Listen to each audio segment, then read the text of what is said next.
When disaster strikes, the world watches. But when one of the most powerful men on the planet shows up uninvited with technology that could change everything, people start asking questions. Hurricane Melissa didn't just devastate Jamaica. It revealed something far more interesting. It showed us what happens when a nation's infrastructure collapses and a billionaire with satellites circling the Earth decides to step in. This is not your typical charity story. This is about power, timing, and the thin line between assistance and influence. And by the end of this story, you'll understand why Elon Musk's arrival in Jamaica might be the most brilliant move he's made all year. October 2024. Hurricane Melissa barrels through the Caribbean with winds that rip apart everything in their path. Jamaica, an island nation of nearly 3 million people, takes a direct hit. Within hours, the damage becomes clear. Cell towers toppled like dominoes. Fiber optic cables shredded. Power grids down across entire parishes. The National Communication Network, the very lifeline that connects hospitals to patients, emergency services to victims, and families to each other, simply vanished. In the digital age, losing communication during a disaster is like losing your ability to breathe. You're alive, but you're suffocating. People couldn't call for help. Rescue teams couldn't coordinate. The government couldn't reach its own citizens. Jamaica was effectively blind and mute while still reeling from the storm's physical destruction. Food distribution systems collapsed because suppliers couldn't communicate with retailers. Medical emergencies went unreported because phones were dead and towers were down. This wasn't just an inconvenience. This was a national crisis layered on top of a natural disaster. Then something unexpected happened. Within 48 hours of Melissa's devastation, cargo planes began landing at Norman Manley International Airport. Not filled with food or medicine, but with something else entirely. Starlink terminals. 600 units in the first shipment alone. The equipment came with a message attached. Free satellite internet for Jamaica. No contracts. No immediate costs. Just plug it in and connect. Elon Musk, the man behind SpaceX, Tesla, and a constellation of over 5,000 satellites orbiting Earth, had made his move. While local telecom companies were still assessing damage and calculating repair timelines that stretched into weeks, Musk's Starlink was already operational. Government officials held emergency meetings at the Commissioner of Police's office. Representatives from Starlink USA sat across from Jamaican disaster response teams. The conversation was straightforward. How do we get these units to the people who need them most? The plan came together quickly. Pool all incoming charitable tech donations. Prioritize distribution to emergency services first. Police stations, hospitals, government relief centers. Get them online immediately. By the next morning, Starlink terminals were being deployed across the island. Now here's where the story gets interesting. When a billionaire shows up during a crisis, public reaction splits down the middle like a lightning bolt. Half the population says, "Thank you, we desperately needed this." The other half says, "Wait, what's the catch?" Because let's be honest, we live in a world where nothing comes free, especially from men who have built empires by seeing opportunities where others see only chaos. The skeptics had their arguments ready. They pointed to Musk's history. They reminded people that Starlink helped Ukraine during the war, and then Musk threatened to withdraw service over payment disputes. They highlighted how Musk enters markets by becoming indispensable, then leveraging that position for long-term control. They questioned why a man worth hundreds of billions of dollars would suddenly care about a small Caribbean island unless there was something valuable to gain. These weren't conspiracy theories. These were legitimate business pattern observations. Musk is many things, but random is not one of them. But here's what the skeptics missed. Sometimes the most powerful thing a person can do is show up when everyone else is still calculating risk. While local telecom companies were filing insurance claims and planning repair schedules, Starlink was already restoring communication. While government bureaucracy was processing emergency protocols, Musk's satellites were already beaming internet down to the island. Speed matters in disaster response. Every hour without communication means lives potentially lost, coordination failures, and compound chaos. Musk understood this. His team understood this. And they acted with a velocity that traditional systems simply cannot match. This wasn't charity disguised as strategy. This was strategy that happened to save lives. And there's nothing wrong with that. Let's talk about what actually happened on the ground in Jamaica after those Starlink units arrived. Police stations that had been operating blind suddenly had internet connection.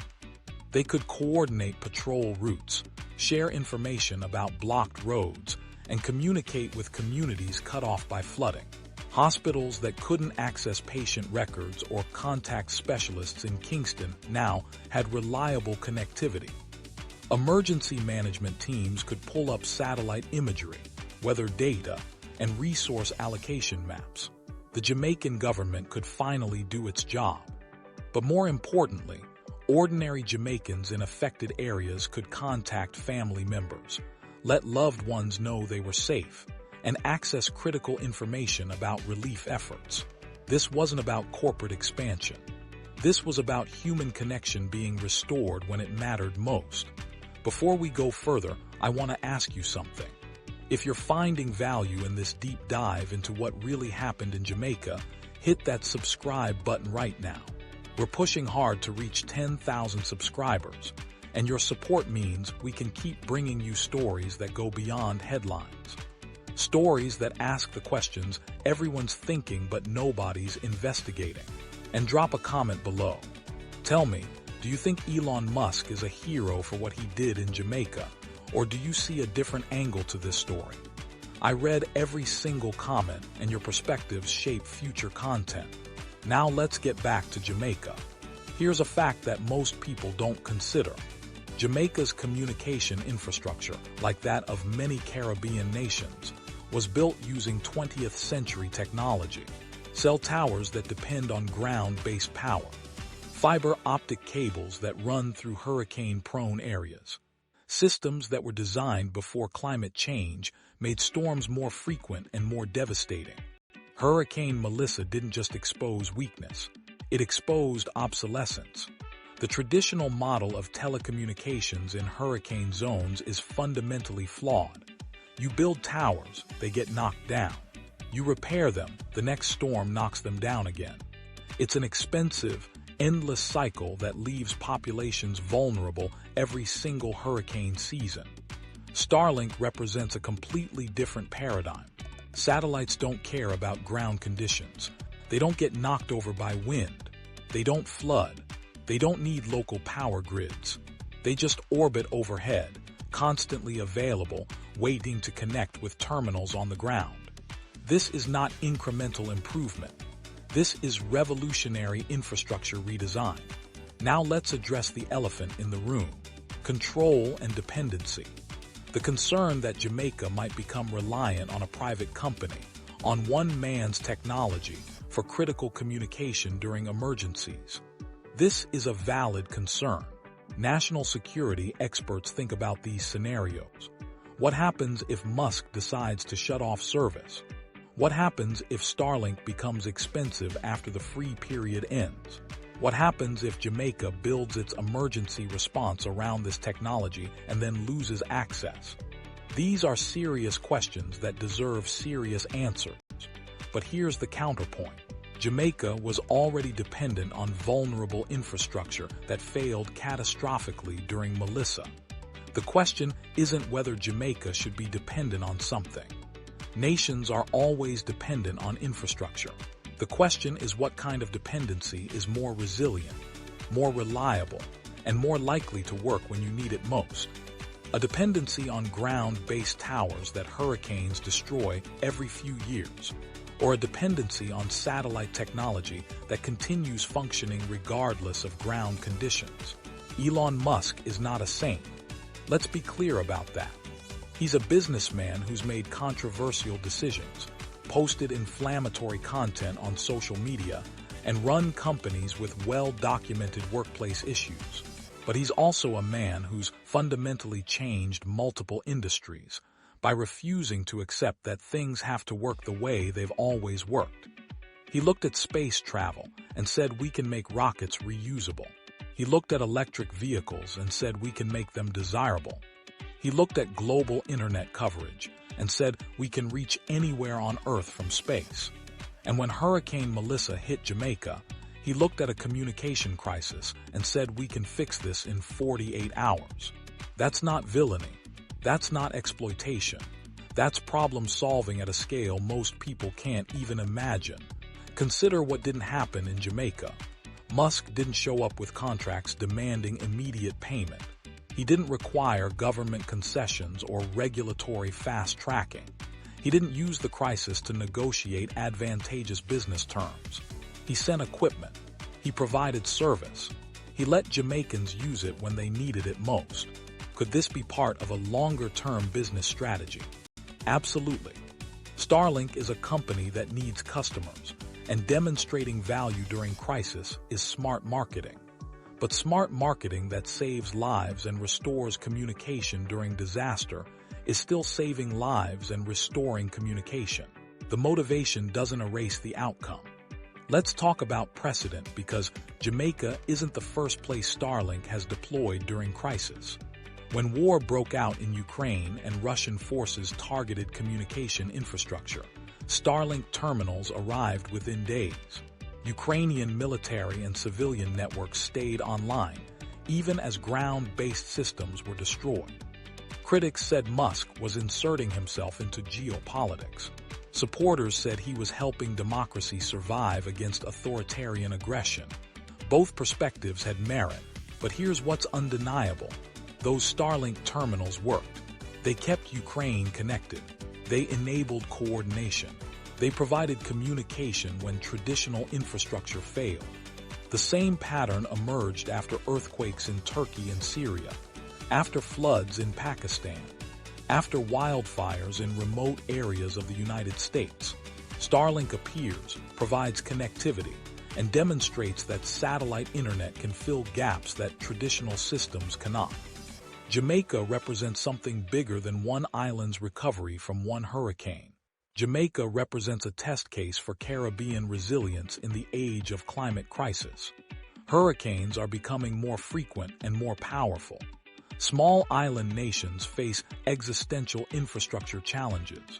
Traditional telecom companies operate on profit margins that make constant rebuilding economically unsustainable.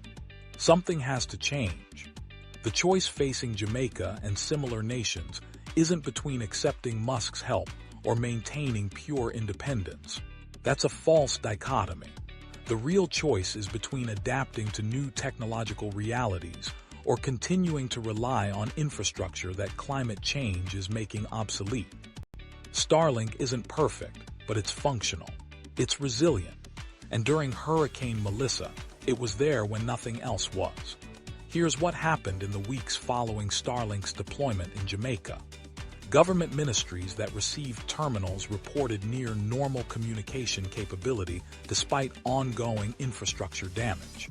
Relief coordination improved dramatically. International aid organizations could communicate with local partners. News media could report accurately from affected areas. The speed of recovery increased measurably. This isn't speculation. This is documented outcome. And it raises an important question. If satellite internet can provide this level of resilience during disaster, why wouldn't Jamaica integrate it into permanent infrastructure? The answer has nothing to do with Elon Musk being trustworthy or untrustworthy. It has everything to do with pragmatic disaster preparedness. Some critics argue that Jamaica should invest in hardening traditional infrastructure instead of relying on external satellite systems. Build stronger towers, bury cables deeper, create redundancy in ground-based networks. This sounds reasonable until you calculate the cost. Jamaica's GDP is approximately $15 billion annually. Comprehensive infrastructure hardening would cost billions and still remain vulnerable to increasingly powerful storms. Starlink terminals cost roughly $500 each for the hardware, with monthly service fees that can be negotiated for emergency services. The economic comparison isn't even close. For a fraction of the cost of rebuilding traditional infrastructure to withstand Category 5 hurricanes, Jamaica could equip every police station, hospital, school, and government office with satellite connectivity that functions regardless of storm damage. Let's address the geopolitical angle, because some analysts have suggested that Musk's Caribbean expansion represents American soft power projection. The argument goes that by making Caribbean nations dependent on American satellite technology, the United States gains influence in the region. This theory has some logic. Infrastructure dependency does create political leverage, but it misses crucial context. Jamaica already depends on dozens of American and international companies for critical infrastructure, power generation equipment, medical devices, telecommunications hardware, financial systems. Modern nations exist within webs of international dependency. Starlink doesn't create dependency. It changes the nature of existing dependency to something more resilient. If the choice is depending on vulnerable ground systems from Company A or resilient satellite systems from Company B, choosing the more resilient option isn't surrendering sovereignty. It's exercising sovereignty intelligently. Elon Musk has been called many things: visionary, con artist, genius, egomaniac, savior, threat. The truth is probably that he's all of these things at different moments depending on perspective and circumstance. But in Jamaica, during the aftermath of Hurricane Melissa, one description fits better than others. He was effective, when effectiveness matters most. During disaster, when people need help immediately, effectiveness becomes its own form of heroism. Not the flashy kind, not the kind that gets monuments built, but the quiet kind that reconnects a mother with her children, that lets a hospital access patient records, that allows emergency services to coordinate rescue operations. That kind of heroism doesn't require pure motivations. It just requires showing up and solving problems. The Jamaican government's response to Starlink tells its own story. Officials didn't just accept the equipment passively. They organized systematic distribution. They prioritized emergency services. They coordinated with other charitable organizations bringing in technology. They treated Starlink as a tool within a broader recovery strategy, not as a silver bullet or a dangerous foreign intrusion. This is mature governance. It recognizes help when help arrives. It integrates resources strategically. It maintains agency while accepting assistance. The Commissioner of Police, disaster response teams, and government ministries worked together to ensure those 600 Starlink units reached locations where they could have maximum impact. This wasn't colonialism. This wasn't surrender. This was collaboration between a nation in crisis and a company with relevant capability. What happens next matters more than what happened during the emergency. Will Jamaica develop a long-term relationship with Starlink? Will the government negotiate contracts for permanent emergency preparedness? Will ordinary Jamaicans gain access to satellite internet in rural areas traditional telecom companies never served profitably? These questions will be answered in coming months and years, but the foundation has been laid. Starlink proved its value under worst-case conditions. It demonstrated reliability when reliability meant everything. And it did so without demanding immediate compensation or political concessions. That's a compelling foundation for future partnership. Critics will continue to scrutinize Musk's motivations. They should. Billionaires who operate at global scale deserve scrutiny. Their decisions affect millions of people. Their business strategies shape the future. But scrutiny should be proportionate and fair. When Musk enters a market through exploitation or manipulation, call it out. When he makes decisions that harm people, hold him accountable. But when his company provides genuine help during genuine crisis, acknowledge that too. Nuance matters. Not every act of assistance is a Trojan horse. Not every business expansion is imperialism. Sometimes a disaster happens. Someone has the capability to help, and they choose to help. The fact that helping might also benefit them doesn't negate the helping.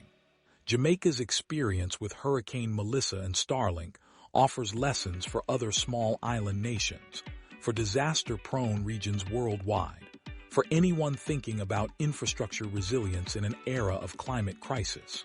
The lesson isn't trust billionaires. The lesson isn't reject traditional systems. The lesson is much simpler.